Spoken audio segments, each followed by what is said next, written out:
할렐루야! 오늘 우리의 속회를 통해 하나님의 역사와 능력을 온전히 경험하는 거룩한 삶이 되시기를 바랍니다. 기도하시겠습니다.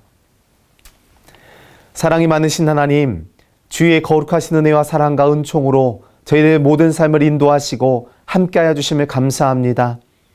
새로운 광명의 빛으로 시작한 2023년 한 해 우리에 맡겨진 귀한 사명, 최선과 충성을 감당하며 하나님의 큰 기쁨 될 수 있도록 인도하여 주시옵소서. 민족의 명절을 맞이하여 원근 각처에서 함께 모여 즐거움으로 기쁨으로 나아가는 모든 가족들의 삶 가운데 하나님의 평강과 또한 은혜와 능력이 충만히 많은 거룩한 삶이 되도록 인도하여 주시옵소서. 오늘 속회를 통해 우리에게 예비하신 놀라운 은혜와 평강이 임하게 하실 것을 믿사옵고 모든 말씀 예수님의 이름으로 기도하옵나이다. 아멘. 우리 찬송가 420장 찬양하시겠습니다.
오늘 우리 주신 하나님의 말씀은 욥기 4장 1절로 11절입니다.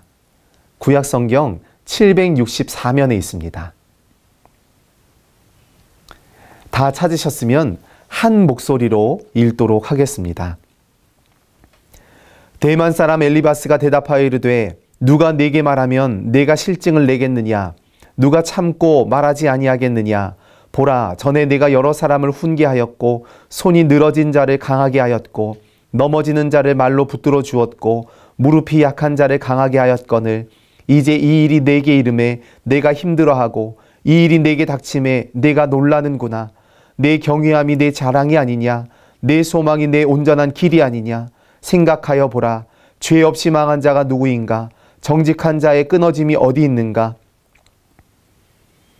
내가 보건대 악을 밭갈고 독을 뿌리는 자는 그대로 거두나니 다 하나님의 입기운에 멸망하고 그의 콧김에 사라지느니라. 사자의 우는 소리와 젊은 사자의 소리가 그치고 어린 사자의 이가 부러지며 사자는 찬양한 것이 없어 죽어가고 암사자의 새끼는 흩어지느니라. 아멘. 오늘 속회공과는 삶과 생각하여 보라입니다. 본문은 욥기 4장 1절로 11절까지의 말씀입니다.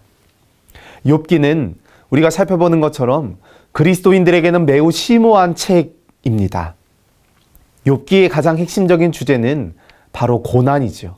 그런데 이 고난이라고 하는 주제는 매우 가시적인 주제입니다. 고난하면 우리 모두의 현실에서 마주하게 되는 우리 삶의 실제적인 문제입니다. 성경에 동방의 의인이라 칭하였던 욥도 이런 고난 앞에서 무수히 많은 어려움과 환난 속에서도 그 모든 상황을 이겨내고 극복하며 승리하였던 것을 볼 수가 있습니다. 성경의 구분상으로는 시편이나 잠언과 같이 지혜 문학으로 분류되기도 하지만 욥이 활동하던 시기는 아브라함이나 이삭이나 야곱과 같은 초기의 족장 시대로 구분을 짓습니다. 욥기의 가장 핵심적인 주제는 바로 하나님입니다. 하나님은 어떤 분이신가? 하나님은 왜 이런 고난의 자리로 나를 몰아내시는가? 나는 그 고난 앞에서 어떤 삶을 살아야 하는가? 철저히 신정론에 대한 문제를 가지고 접근하는 것이 바로 욥기의 말씀입니다.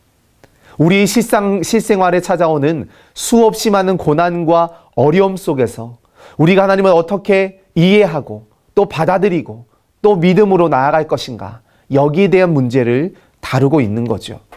오늘 본문에서 재난을 당한 욥에게 친구들이 찾아오기 전에 이미 욥은 자신과 함께 고통 가운데 있던 아내를 통해 현실적인 문제를 직시하게 됩니다. 아내는 그를 떠나지 않았고요. 다만 그가 당한 고통을 통해 그 고통에 대해 확실하게 말하고 있는 것입니다. 그가 어떤 어려움을 만났습니까? 물리적인 어려움이 있었습니다. 전 재산과 자녀를 잃었고요. 육체적인 어려움이 있었습니다. 온몸이 가려운, 온몸이 썩어가는 질병에 걸렸죠. 사회적인 어려움이 있었습니다. 찬사와 존경을 받던 몸에서 한순간에 경멸과 모욕을 받는 상황으로 바뀌게 됩니다. 또 영적인 어려움이 있었습니다. 하나님이 나를 버리신 것은 아닌가? 여기에 대한 공포와 두려움이 욥에게 있었다는 것입니다. 물론 본인이 당한 고통도 참 크고 어려웠을 것입니다. 그런데 옆에서 지켜보는 욥의 아내도 그 마음이 쉽지만은 않았을 것입니다.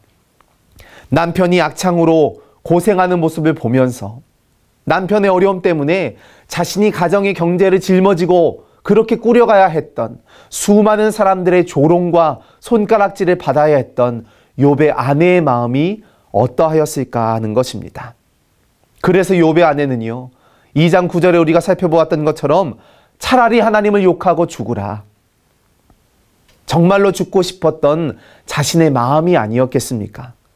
욥은 아내의 말을 듣고 자신이 아무것도 할 수 없다라고 하는 절망과 좌절의 상황, 탄식과 절규의 말을 쏟아낼 수밖에 없었던 것입니다.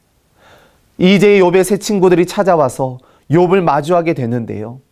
그들 안에 있었던 그런 마음의 불편함과 그런 탄식, 그런 절망의 모습들을 이야기하는 것이 바로 오늘 본문의 이야기입니다. 4장에서 14장까지는 욥과 친구들의 첫 번째 변론에 대한 이야기가 나오는데 대화의 내용을 보면 그냥 평행선을 달리는 것 같습니다. 서로 만나지 않는 평행선처럼 도무지 접점을 찾을 수가 없는 상황이었죠. 그러면 오늘 본문이 우리에게 주는 영적 교훈이 무엇인가? 첫째로 믿음은 신념이 아니라 체험이라는 것입니다. 욥을 찾아온 친구들은요, 욥을 위로하기 위해서 멀리에서 그를 찾아온 진정한 친구들이었습니다. 엘리바스, 빌닷, 소발, 무려 일주일 동안 욥의 곁에서 아무 말도 하지 않고 지켜보았습니다. 왜 그랬을까요? 욥의 인생에 사실 더 이상은 가망이 없다, 희망이 없다, 이렇게 생각했던 거죠. 그런데 욥이 쏟아내는 탄식의 말 앞에서 한 명씩 변론을 하기 시작했던 것입니다. 먼저 엘리바스는 어떤 이야기를 했습니까?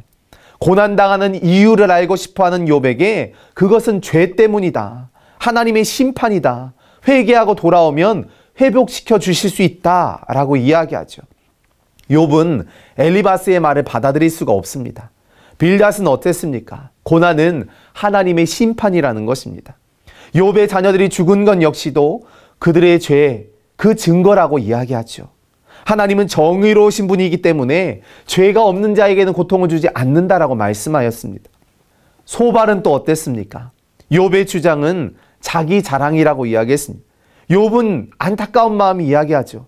나는 죄를 지은 바가 없다. 나는 순결하다. 그때 소발이 그것은 자기 자랑에 불과하다라고 이야기하는 것입니다. 하나님은 은밀한 죄도 알고 계신다라는 거죠. 물론 친구들의 말은 다 옳은 말들입니다. 죄로 인하여 그 형벌을 받는 것은 인간의 삶의 당연한 수순일 수 있습니다. 하나님에 대한 지혜도 있었고요. 지식도 있었습니다. 그런데 문제는 그들의 믿음이 체험이 아니라 신념에 근거한 것, 머리로만 알았지 가슴으로 체험하지는 못했다라는 것입니다. 그런 전통적인 신념에 사로잡혀서 고통 가운데 있는, 아파하고 있는, 신음하고 있는 욥을 위로하기보다는 그를 정죄하고 그에게 정의를 가르치려고 하고 도움이 전혀 되지 않는 말을 쏟아내고 있었던 것입니다. 그것이 도리어 더 깊은 상처와 아픔이 되었죠. 신념은요, 때로 우리의 삶에 상처와 아픔을 남길 때가 있습니다. 친구들의 이야기는 철저히 원론적인 이야기들에 불과했습니다. 하지만 하나님을 체험한 진정한 위로의 말이 상처를 치유하고 회복해야 하는 능력이 있는 줄로 믿습니다. 우리가 어려움 가운데 있는, 고통 가운데 있는 누군가의 마음을 더 후벼 파는 것이 아니라 그들을 진정한 마음과 믿음으로 위로하고 하나님의 사랑을 증거할 때 온전한 회복의 역사가 임하게 되는 줄로 믿습니다. 두 번째로 인간의 한계를 인정하고 하나님 앞에 겸손하라는 것입니다. 욥의 친구들이요, 단호하게 욥을 정죄했습니다. 회개하라고 이야기했죠. 아까도 말씀드렸던 것처럼 그들의 신념이 그들의 머릿속에 박혀 있었던 것입니다. 이뿐 아니라 그들은 겸손하지 못했기 때문인 것입니다. 그들은 욥을 죄인이라고 판단했죠. 그의 고통이 죄의 결과라고 생각을 했습니다. 위로하기보다는 회개하라고 충고했던 것입니다. 욥의 친구들이 어떤 생각을 했습니까? 인간의 고난에는 이유가 있다. 내 스스로가 자초한 결과이다. 도덕적으로, 윤리적으로, 인과응보적으로 그런 사상이 그들의 머릿속에 자리 잡고 있었습니다. 물론 이것은 그 당시에 보편적인 관점일 수가 있습니다. 그래서 자신들의 지식을 뽐내며 자신들의 신앙의 전통에 근거하여서 자신들의 삶의 기준에 맞추어서 욥을 정죄하고 있었던 것입니다. 마치 자신들이 하나님에 대한 모든 지식을 아는 것 마냥, 하나님의 뜻을 모두 알고 있는 것 마냥 그렇게 행동하고 말했다라는 거죠. 그러나 어디까지나 그것은 그들의 가장 작은 지식에 불과하다라는 것입니다. 세상에서 가장 무식하고 용감한 사람은요, 책 한 권만 읽고 모든 것을 아는 것처럼 행동하는 사람이라고 이야기하죠. 다른 경우의 수를 마음에 담지 않습니다. 다른 사람을 용납할 마음을 갖지 않는다라는 것입니다. 그것이 전부라고 생각하고 착각하며 살아갑니다. 그러다 보니까 접점을 마련할 수가 없는 것입니다. 계속된 평행선밖에 만들어내지 못한다라는 거죠. 인간의 지혜로는 하나님의 생각을 다 알 수 없습니다. 자신의 한계를 인정하고 늘 하나님 앞에 겸손함으로 나아가야 하는 것입니다. 욥의 친구들은 하나님에 대해서 아는 것처럼 이야기했지만 실상은요, 그들이 욥의 심판자가 되어 있었다는 사실인 것입니다. 하나님의 자리를 대신하려고 하는 인간적인 교만함과 욕망이 그들 안에 있었다라는 것입니다. 그래서 욥은 무엇이라고 이야기합니까? 너희는 거짓말을 지어내는 자요, 다 쓸모없는 의원 같다. 하나님을 경험하고 체험했던 욥은 그들의 말이 마음에 들어오지 않았던 것입니다. 고통의 문제 앞에서, 절망의 상황 속에서 그들은 인간적인 생각이 앞섰습니다. 그러나 성경은 분명 우리에게 이야기하기를, 예레미야 29장 11절에 여호와의 말씀이니라, 너희를 위한 나의 생각을 내가 아나니 평안이요 재앙이 아니니라. 너희에게 미래와 희망을 주는 것이니라 말씀하십니다. 주님은 언제나 우리에게 새로운 미래와 소망과 희망을 약속하여 주시는 줄로 믿습니다. 오늘 우리가 경험한 모든 상황과 환경들 속에서 겸손함으로 진리와 소망이 되시는 주님을 전적으로 의지하며 바라보며 묵묵히 순종하며 나아가시는 거룩한 삶이 되시기를 간절히 축원합니다. 세 번째로 사람과 변론하기보다는 하나님께 물어야 한다라는 것입니다. 세 친구의 말이 욥에게 도움을 준 것이 있다면 욥이 사람과 변론하지 말고 하나님께 나아가야 한다는 것을 깨닫게 한 것입니다. 사람으로는 위로가 되지 않습니다. 인간의 잣대로는 우리의 마음을 후벼 팔 뿐이다라는 것입니다. 이것을 욥이 깨닫게 된 거죠. 욥의 고민은 고통의 원인에 대해서 확실하게 아는 것이었습니다. 죄의 문제 말고도 우리가 고난을 당하는 다른 이유가 있는 것은 아닐까? 하나님은 왜 우리에게 이런 고난을 주시는가? 그런데 친구들은요, 이미 욥이 알고 있는 내용들을 반복해서 이야기해주고 있습니다. 욥이 죄인이고 실패한 인생이라는 것입니다. 더 이상 너에게는 희망이 없다는 것입니다.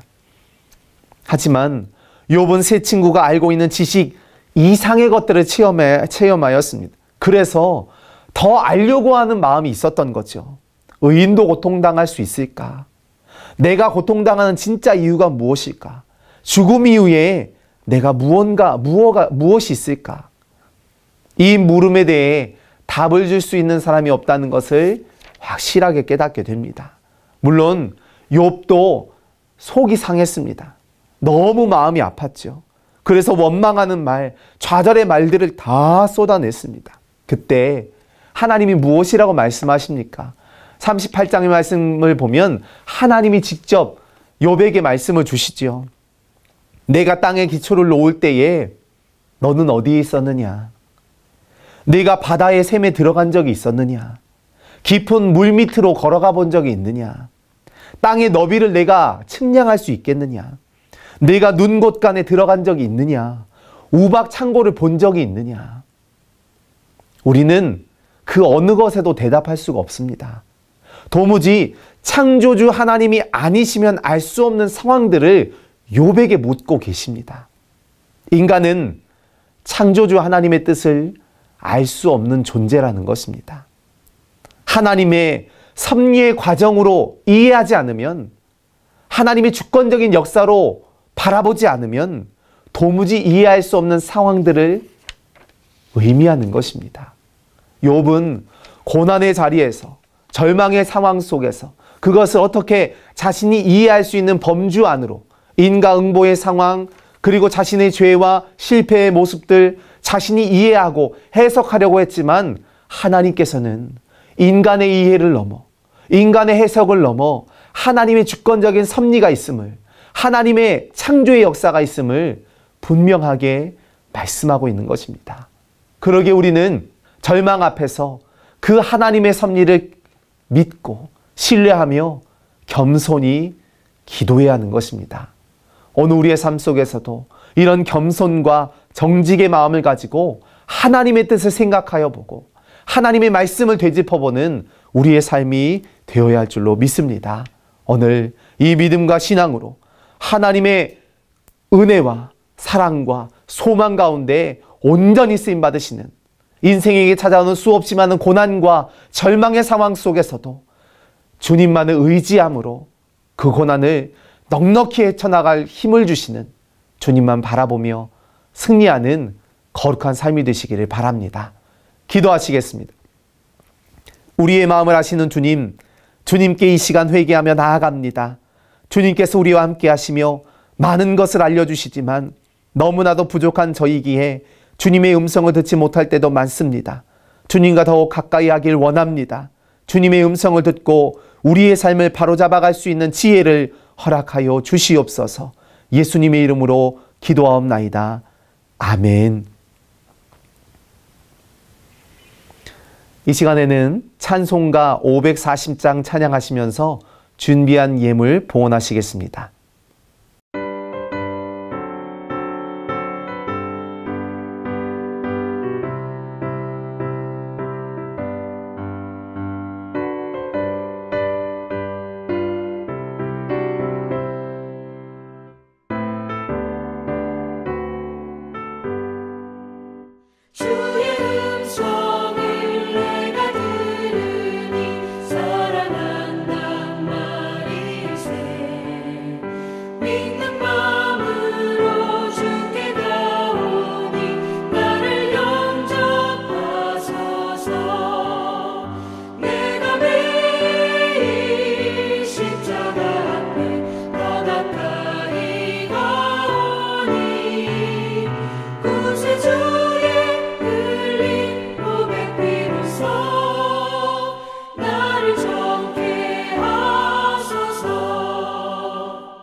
주시는 참된 기쁨도 헤아릴 수 없도다. 내가 매일 십자가 앞에 더 가까이 가오니 구세주의 흘린 고백 비로소 나를 정케 하소서.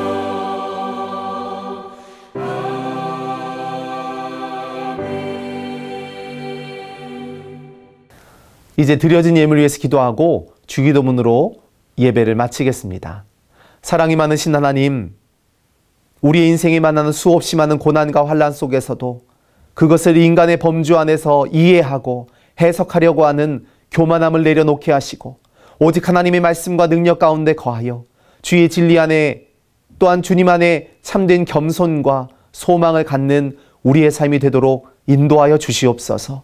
예수님의 십자가 앞에 우리의 생각과 우리의 판단과 우리의 모든 것 내어놓고 주님만을 의지하는 거룩한 결단이 있게 하여 주시옵소서. 믿음으로 정성을 다하여 드리는 귀한 예물이 있습니다. 하늘의 신령한 은혜와 땅의 기름진 축복이 넘치도록 함께하여 주시옵소서. 주님 사랑 감사드리옵고 모든 말씀 예수님의 이름으로 기도하옵나이다. 아멘. 하늘에 계신 우리 아버지여, 이름이 거룩히 여김을 받으시오며 나라의 마옵시며 뜻이 하늘에서 이루는 것 같이 땅에서도 이루어지이다.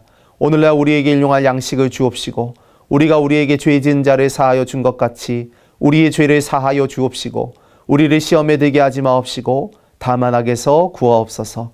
대개 나라와 권세와 영광이 아버지께 영원히 있사옵나이다. 아멘.